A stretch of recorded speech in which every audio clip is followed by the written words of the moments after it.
Hello, I'm Katie Grebe. I'm the College and Career Counselor here at Berean. Most of you know me already, but we do have a few new faces here at Berean in our senior class this year. So to all of you, welcome. We're so happy to have you join our community. My job at Berean is to help our students know what classes to take, figure out what what they want to do and point them in the right direction. And then especially senior year, help support them and you as well as you all navigate the college application process. So without further ado, let's go ahead and get started. I was in your students' English class, all senior English classes on Friday doing this presentation. So if your student attended on Friday, then they would have seen this presentation already.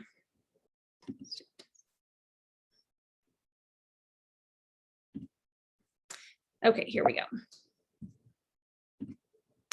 So we're going to talk tonight about God's word, our roles, my role, and your student's role and your role in all of this, choosing a career or major, choosing a college, kind of a timeline of senior year, what types of college applications there are, an overview of colleges, the college application platforms, the different entrance exams, and then just some tips as well. And if you have questions at the end, I'm gonna, with the email that has this link in it that I will send out later this week, there will be a link to a Google form. And if you wanna put your questions on Google form, if there's a lot of repeat questions, I will answer that in a video. If not, I will email you with the answers. All right, so Matthew 6:34 says, therefore, do not be anxious about tomorrow, for tomorrow will be anxious for itself. Sufficient for the day is its own trouble.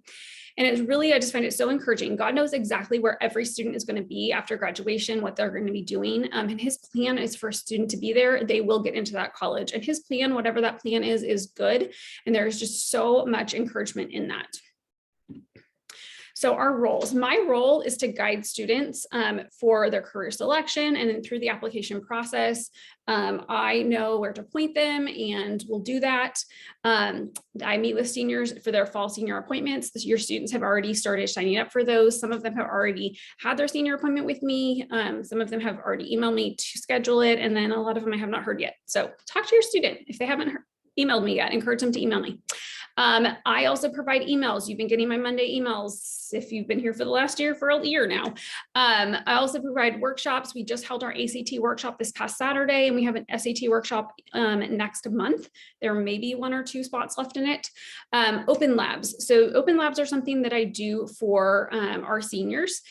Some seniors need extra support while they are filling out their applications. So having me in the computer lab, basically what it is I just have the computer lab C2 open after school, and I'm in there 1 or 2 days a week, and I email those dates out in my Monday emails. It changes from week to week because I try to hit different days because some students have sports and work on certain days. So I try to vary it. But basically some students really like being able to work on applications when I'm there. And they can just ask me questions as they go. Other students just need some more accountability and they just need to set aside time because they struggle to do that for their college applications. So it provides them with a space that's kind of built in for them to work on them and for me to be there and remind them sometimes if they're getting distracted that they are there to work. Also the college fair. The college fair will be September 28th, 29th. Hold on, sorry. It will be September 28th. It's a Tuesday night. It will be from 6 to 8 p.m. on campus. We bring about 40 Christian colleges to our campus for that. And we also, students, juniors and seniors have the opportunity to sign out of classes that day to hear presentations from some of our most popular schools as well. We also have parent information events like this one. And then we'll also have college reps on campus at lunch. That is just gearing up. We have the Navy coming pretty soon. So the student's role is to research the colleges. I cannot do college research for 106 students for 8 to 10 colleges each, but I will point the students to the correct resources for that. And hopefully they've already done a lot of this research. They need to visit the colleges. I tell students you should never commit to a college that you have not visited. It is totally okay to apply to one, but do not commit to go in there if you haven't seen it. Nobody puts their ugliest pictures online. Create a list of 8 to 10 colleges. This has some safety schools, this has target schools, and this has reach schools. Your student should have created that list and brought it to me during our junior appointment at the end of last school year. So hopefully that's pretty solidified. Complete their applications. This is the student's job. If you as a parent are tempted to do your students' college applications for them, don't. A student's ability to navigate this process indicates readiness for college. If your student cannot navigate college applications with help, help is fine. Doing them for them is not. If they cannot navigate, they really are not ready to go away to school next year. Part of this is part of the process of them maturing and taking responsibility. If you are not going to college with them, which I'm sure they don't want you to, sorry, they love you, but they want to go alone, then you really need to not be doing them for them. Then they need to write essays. Again, please do not write your students' essays for them. That is unethical, but also just a really bad idea. Research and apply for scholarships. They should be doing this, and they should be doing it both for scholarships at individual schools as well as scholarships in general. And then contact colleges when needed. And I told all of your students on Friday, if they are someone who struggles on the phone and they're like, I'm not really sure what to say, if they come to me, I will make a phone call with them. Colleges will not talk to me most of the time about specific students if the student is not there. But if they come and sit in my office, I'm more than happy to sit on speakerphone with them and help them make that phone call. So choosing a college, research is really important. You can attend the college fairs, you can visit websites, you can visit with college reps. So many resources are out there, and they need to get past the first page of the website.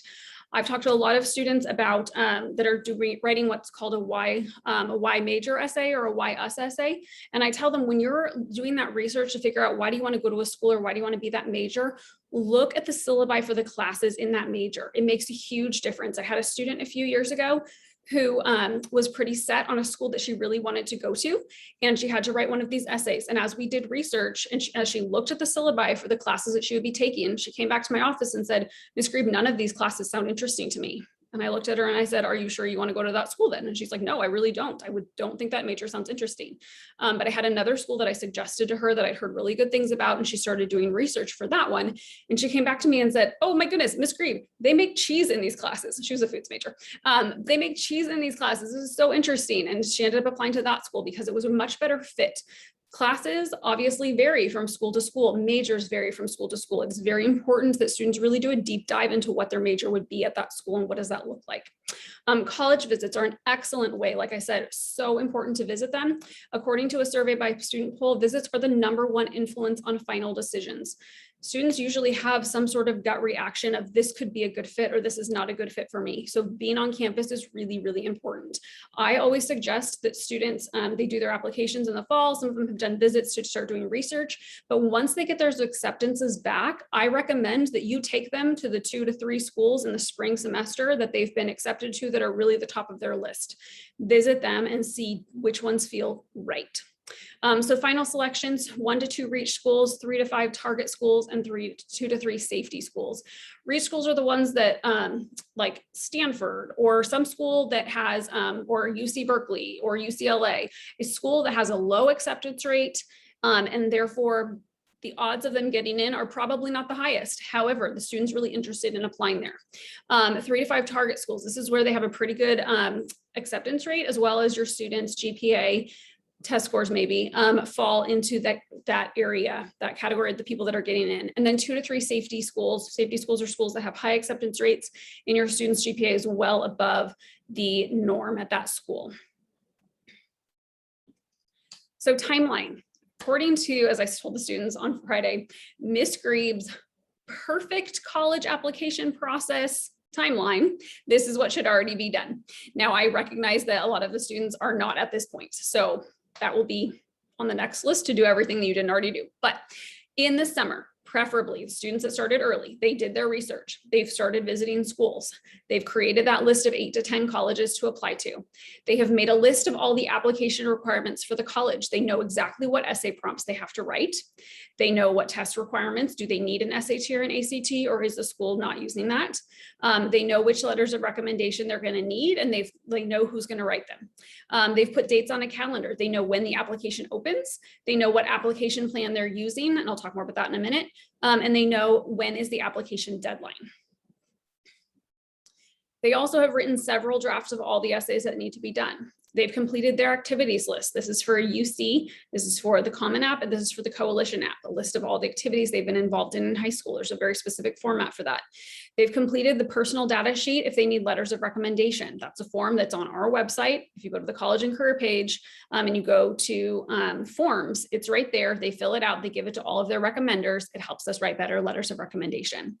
They've also determined which application platforms they're using for every application.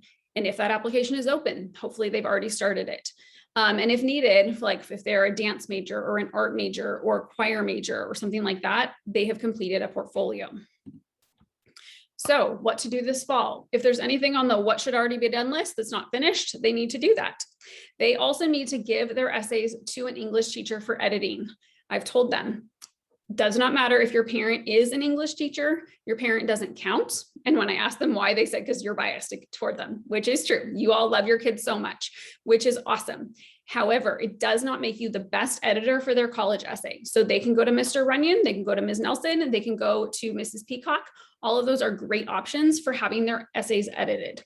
They make their senior appointment with me. And we meet, we go over, where are you at? What do you still need to be getting done? We make a list, we head them in the right direction. Now, senior appointments, I make them all meet with me once, but I see lots of them more than once. They stop by at lunch, they stop by at break. That's great. Sometimes they email me and say, hey, I need another appointment, and we have another appointment, and we can do that. I won't go hunting them down though. Confirm all recommendation letters with the recommenders and give them the completed personal data sheet at least 3 weeks before the first deadline. 3 weeks, because as they heard on Friday, Mr. Runyon writes like 30 to 40 letters. I write more than 40 letters. It takes time. And so that's just a respecting time thing. Complete applications. They insert their final draft of their essays. They insert their completed activities list. And then I want them to submit each application at least a week before the deadline. Sometimes things happen that we do not plan on, as we all know from the last year and a half. So it's so important that they get those things in ahead of time, because while their English teachers and their math teachers and whoever at Brian might be gentle about missed deadlines, colleges are not. So they need to make sure they get them in early in case they get sick, in case they break their arm, whatever it is. And then complete the FAFSA. For you parents, this is part that's really more your part. The FAFSA is the free application for federal student aid. And this is what you fill out to see if you will get federal money. It opens on October 1st and it closes on March 2nd. It uses your tax information. So typically parents do this for their students. The lingo about it is a lot easier for a parent than a student. This is really important that you fill out. Some parents tell me we're not going to receive federal money. Fine, that may very well be true. However, there are schools that will not give you any aid from the college if you have not filled out this piece of the paperwork for the FAFSA, whether or not you get any FAFSA money. So before you decide not to fill out the FAFSA at all, make sure that you call, or your student calls every college they're applying to and confirms that they will still receive the financial aid from the college if the FAFSA has not been completed, because you don't want to let go of that $5,000 a year that your student was going to get for their good grades simply because you did not fill out the FAFSA. That would be really sad. Also, FAFSA is a free application for federal student aid, and it should be free. If you go to fafsa.gov, it will be free. If you go to fafsa.com, you will pay money to file the free application. It will still get done. However, it will cost you money. So consider taking the SAT or ACT. Some students are, some students aren't. Schools are really up in the air about this one right now. Most schools have waived it. If your student has been able to schedule a test and wants to take it, awesome. If they have not been able to schedule a test, for the most part, it will not be a problem. And then write thank you notes to recommenders 1 week before the deadline. Students had great answers when I asked them why this is the case. I got, because it's polite, which is awesome. Yes, it is. But they very easily came up with it's a reminder to the teacher, which is really important. Sometimes they hand in their paperwork for their personal data sheet while the math assignments are getting collected, or the English assignments, or whatever is getting collected, and it ends up in the middle of something else. And then the teacher totally forgets, not by not because they don't care, because they really do and they want to do these, but sometimes we get busy as well. So by giving a thank you note a week before the deadline, it gives the teacher or myself or the coach or whoever that reminder so that they can get it done in time. And then maintaining grades. This is incredibly important.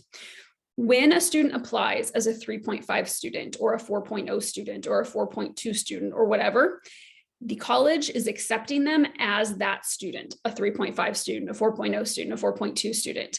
When they come in the fall next year, they are expecting that they will have finished their senior year with the same GPA or higher that they applied with. Now, if they were to slip a little bit and they were a 4.2 student, but now they're only a 4.1 student, that probably is going to be okay. However, colleges do reserve the right to rescind their acceptance if a student does not maintain that GPA. So if they were a 4.0 student and now they're a 3.5 student, that school can come back and say, we're sorry, we don't want you anymore.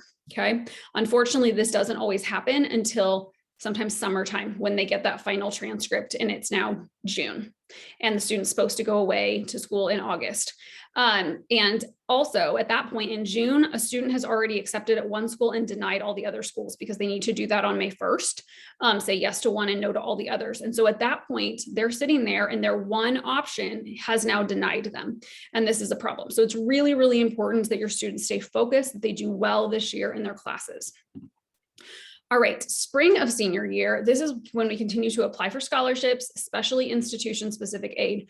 So colleges have specific scholarships that are not part of the regular application process. So if a student goes to a college website and they search for the financial aid and scholarships, they will find scholarships for things like music and the arts and sports and honor societies and things like that. And those are additional applications that they can do to get more scholarship money. I highly recommend that once they finish their regular applications to the college, that they begin searching for that money as well.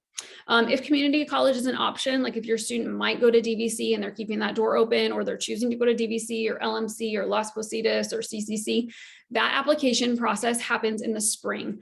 We have had the representative from DVC, because they are the one we feed most to.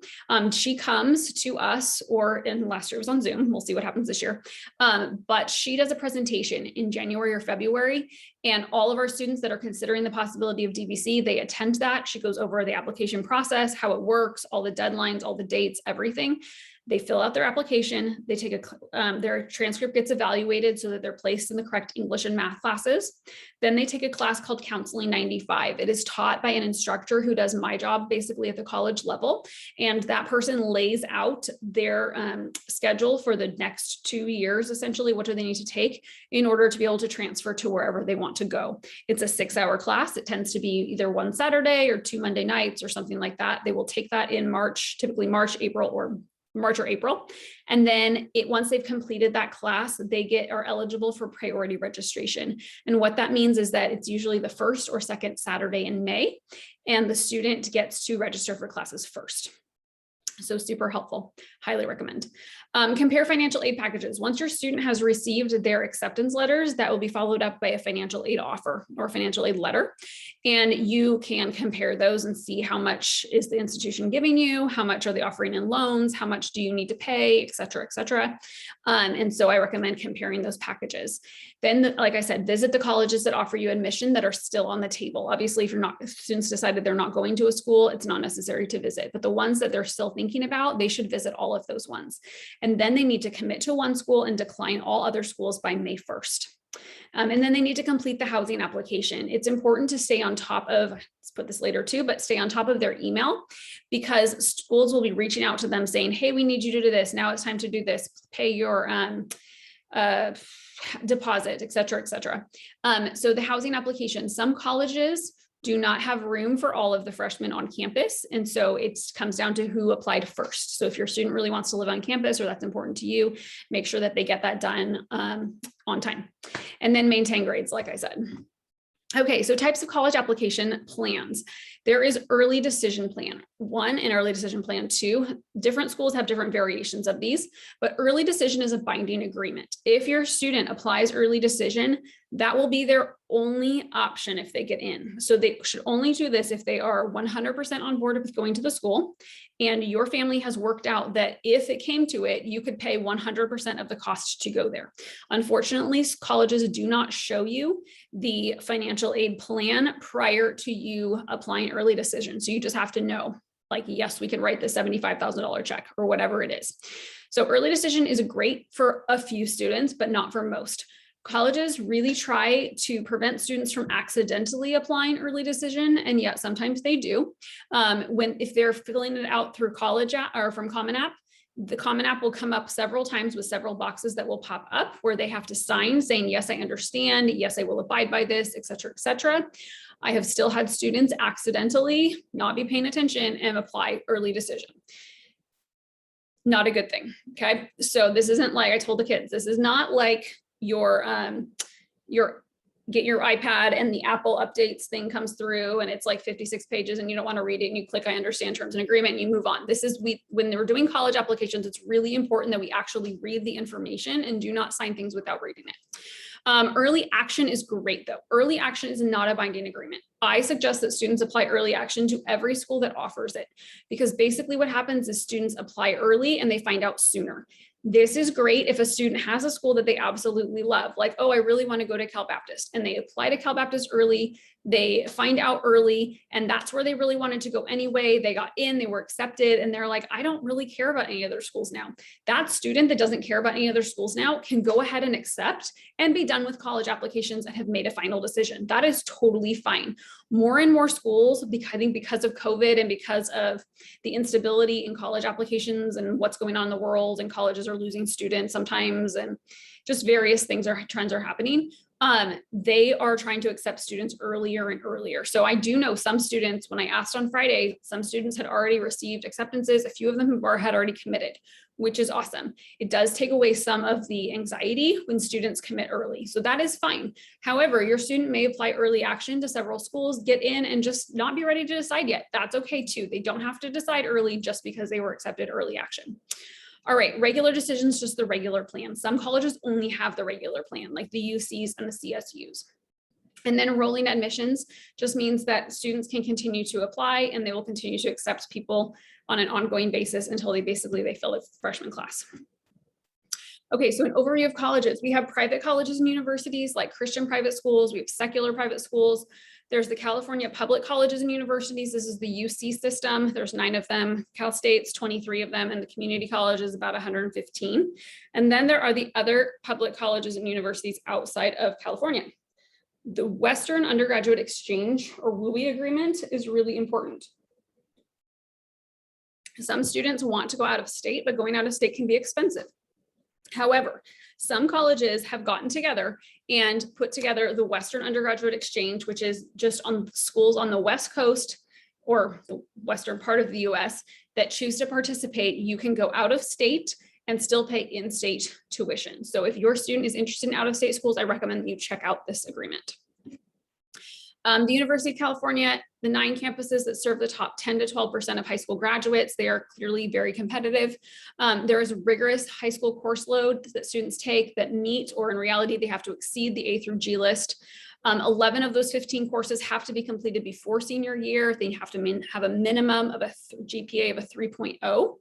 Students only receive 8 extra GPA points for honors and AP classes. Some students think that if they take all of the AP classes, that's going to get them a crazy high GPA. For the UCs, it does not. You can only use 8 of the semesters. And then it's test blind, which means that they are not looking at SAT or ACT this year.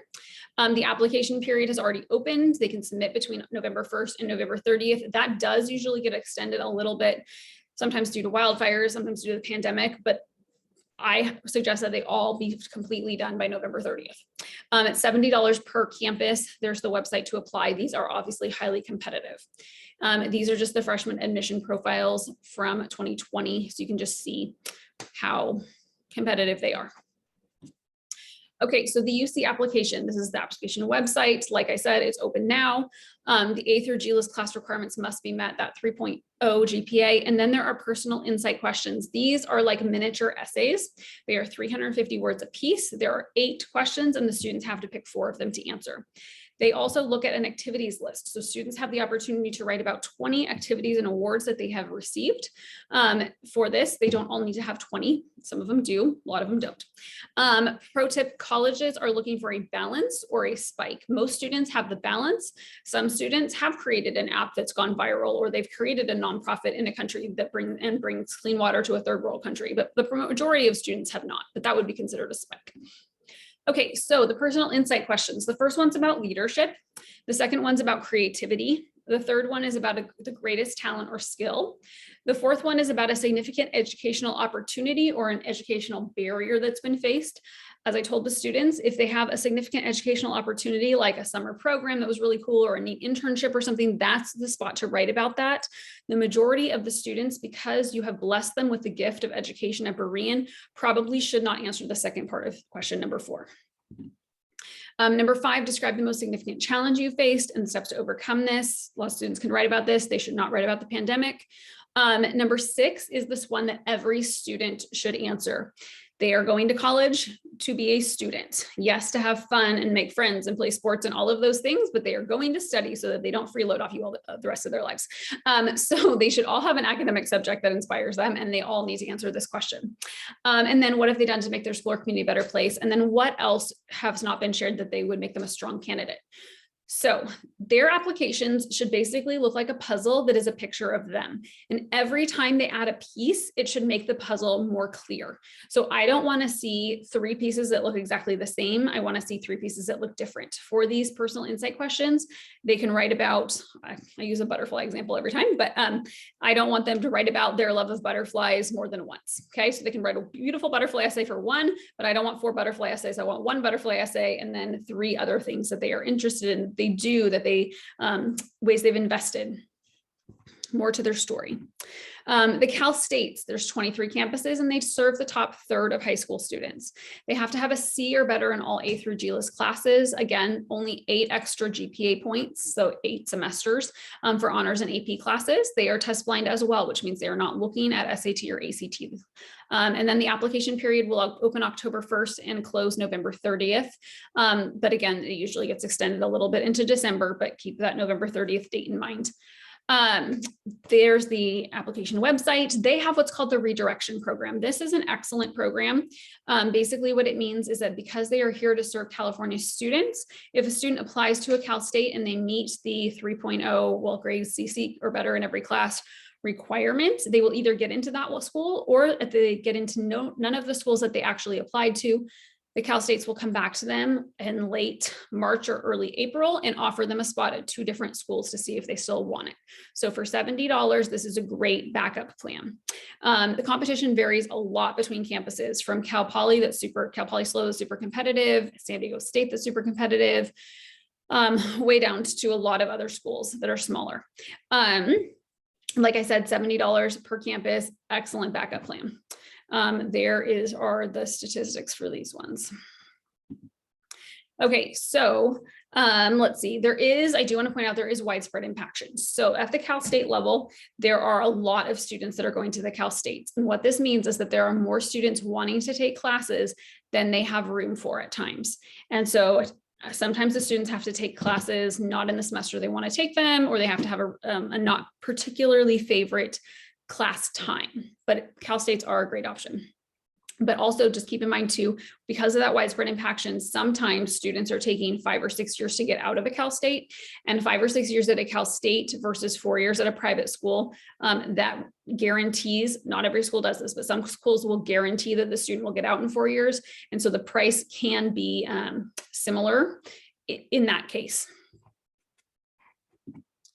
Okay, so the application platforms, we have the Common App. Basically, it used to be, probably when you guys were all filling out applications as it was for me, you filled out the information every time for every different college. Thankfully, schools got together and they thought, oh, maybe everyone needs the same information. So let's instead create a common platform where we can just disperse the information to the different schools. So the Common App was formed. There's 900, 1200. There's a lot of colleges on it now. They look at GPA. They're going to ask for the courses the student took, their test scores, if they have them, the activities list. There are 10 activities on this list. And then they're going to write a Common App essay. This is 650 words about them. And then sometimes schools will ask for supplemental essays, like a why us essay. Why do you want to go to our school? A why major essay. Why do you want to be in that major? Community essays are really popular. So the length of those varies. And then their recommendation letters will go here as well. Different schools will ask for different types and different amounts of recommendation letters. So the Common App essay, there are a variety of prompts for these. They give 7 different ones, but number 7 says share an essay on any topic of your choice. So essentially the student can write about whatever they want. I recommend that they write about themselves. Okay, then we have the Coalition app. This is similar to the Common App, but with fewer schools. But the great thing about the Coalition app is that in order to be on the Coalition app, the college and universities have to have increased access and affordability, meaning that they are providing education to more students that couldn't necessarily afford it, but also just that they give good scholarships. So lots of schools like Cornell is on this and Harvard's on this, University of Washington's on this, but not all of them are super competitive schools, but they are all schools that are more affordable. So GPA, courses, test scores, activities list, they only have 8 on this one. And then the Coalition essay. I recommend that students use the same essay for the Common App and the Coalition app because I think they should work smarter, not harder. They do have a locker where students can put different documents. If they have a really lovely art piece that they would like the school to see, they can stick it there. On a different essay that they would like the school to see, they can pop it in there as well. And then recommendation letters too. They again have some essay prompts, but then number 5 is submit an essay on the topic of your choice, hence the same one as the Common App. The Common Black College app is great as well, especially with affordability. So this has 61 historically Black colleges and universities, and it is a low cost to apply to all. I believe it's $25 an application, but somewhere around there, so much more affordable. Most other private schools have, they're between $70 and $120 per application. So they look at GPA, they look at your courses, they look at your test scores if you have them. And then the thing that's really different about this application is that colleges reach out individually to students to ask for essays and recommendations if they want them. So it's not all done through the app. Application U is a Christian school application with that same idea. There's over 70 colleges and universities. This one also is incredibly affordable, which is great. I believe it is $5 for each of the first 4 schools, and then it's free after that. Some of the schools that our students do apply to are on this application, so I do recommend that they check it out. Again, like the GPA, courses, test scores, activities list, and oftentimes it's essay or testimony. So other colleges, if they're not on one of those 6, so we had the UC platform, the CSU platform, the Common App, the Coalition app, the Common Black College application, and application U, then they typically are on the, they use their website. There are some exceptions. Texas does have their own application platform as well, but they typically are just on that college's website, and the student should look on the website. It will direct them where they need to go. The application periods vary widely. They're going to look again at GPA and course requirements, but pretty much if a student has met the A through G list for the UCs and CSUs, which I have been pushing for them to do for the last 3 years, then they will be eligible for basically any college, with the exception of that 3rd year of science. That's why we've pushed the 3rd year of science. Some schools, and so, especially in Texas and Oregon, are requiring that 3rd year of science. So a lot of our students, most of our students did take that. They sometimes look at the SAT or ACT. Most likely they will not require it. And then other requirements might be essays, letters of recommendation, transcripts, portfolios. So California community colleges, DVC, LMC, CCC, also Las Positas kind of serve our geographic area. They are non-competitive admissions, meaning the students just need to graduate, or actually be 18, but I told them all they had to graduate. They be 18, graduate from college, high school, they'll be out of high school, then they can get in. So they'll take 100% of them. You just sign up. So there's no entrance exam, there's no essay, there's the websites, and this application, like I said, happens in spring of senior year. All of that, I think I already went over. Oh, they will use the English courses and English and math courses and grades from the spring of junior year. So what they already earned will place them in English and math.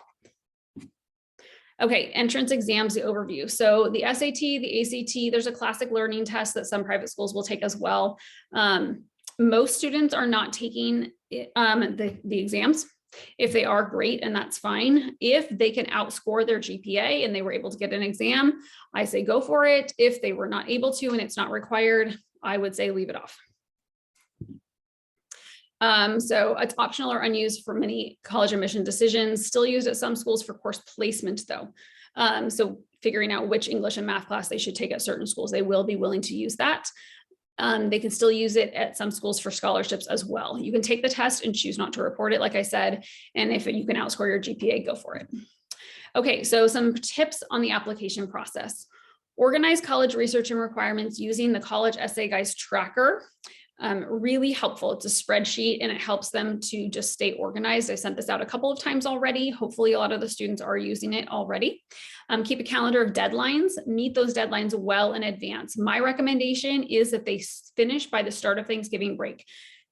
November 20th is the first Saturday of Thanksgiving break. And as I pointed out to your students, this whole process has some stress involved, both for them, but also usually between you and them. And if they get done by the beginning of Thanksgiving break, this will not be a point of contention in your home, which lots of parents have told me it's great when it's not a point of contention.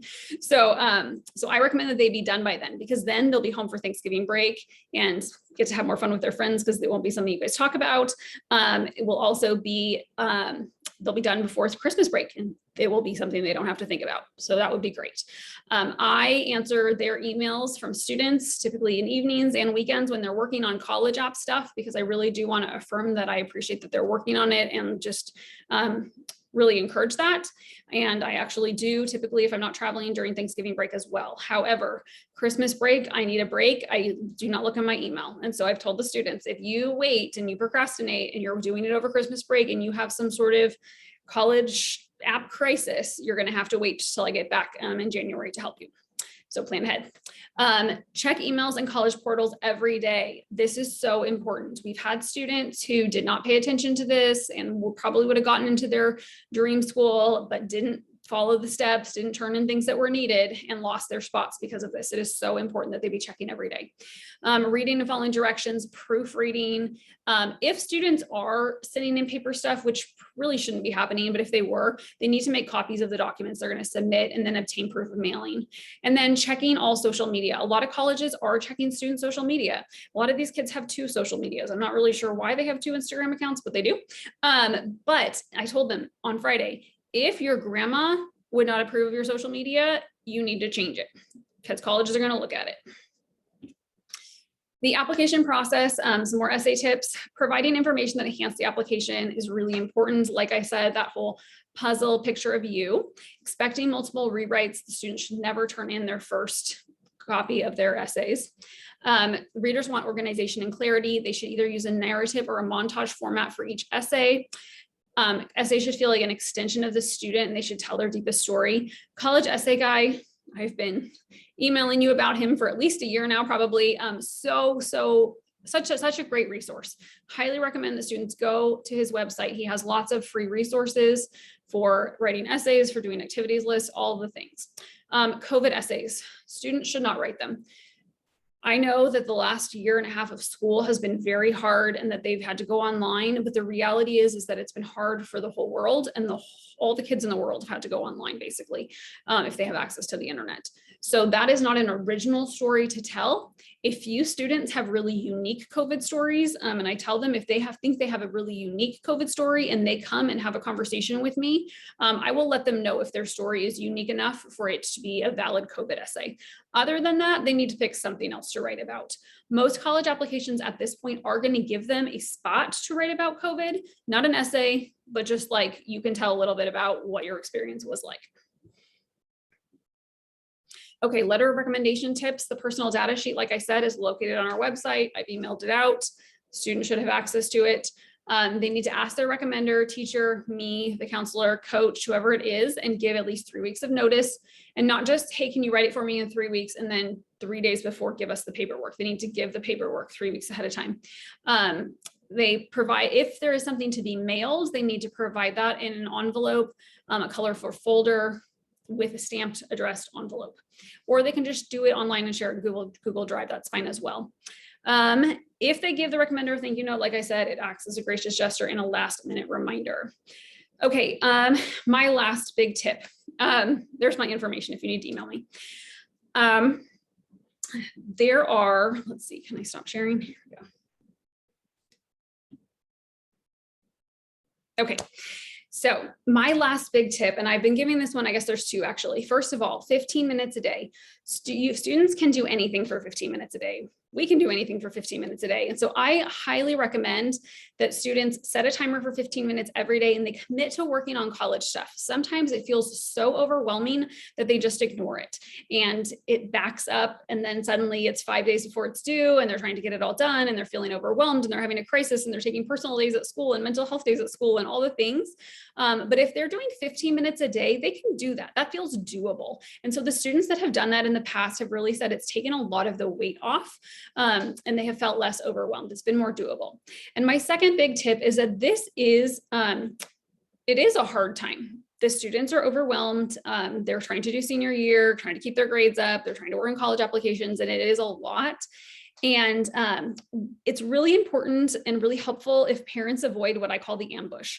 If you've ever been like about to walk out the door or about to go in somewhere or something, and somebody like says something to you that's like triggering, that clearly they've been thinking about it for a while and they like have their side of the argument ready to go and everything, and your student's about to walk out the door and you're like, hey, did you work on college applications? We need to talk about blah, blah, blah, blah, blah. And like the student was like, oh my gosh, like I wasn't ready for that. I feel overwhelmed. Like this is not a good time. And then they show up at school and they're stressed and they're crying in my office and all the things. If we can avoid that, that would be awesome. So I highly recommend, and families have told me that this has really worked for them in the past, that you set aside a time every week when that's the time that you sit down with your student to talk about college stuff. So that could be like, we talk about college stuff on Sunday afternoons or Saturday mornings or whatever it is, but you have a specific time. And then if you need to keep a list going during the week of things you need to talk about during that time, awesome. And then you sit down so the student knows that that time is coming, that that conversation is coming. So it doesn't hit them out of nowhere when they're trying to go somewhere or they're on their way to something else, or they're already feeling stressed. So it's this time that's set aside.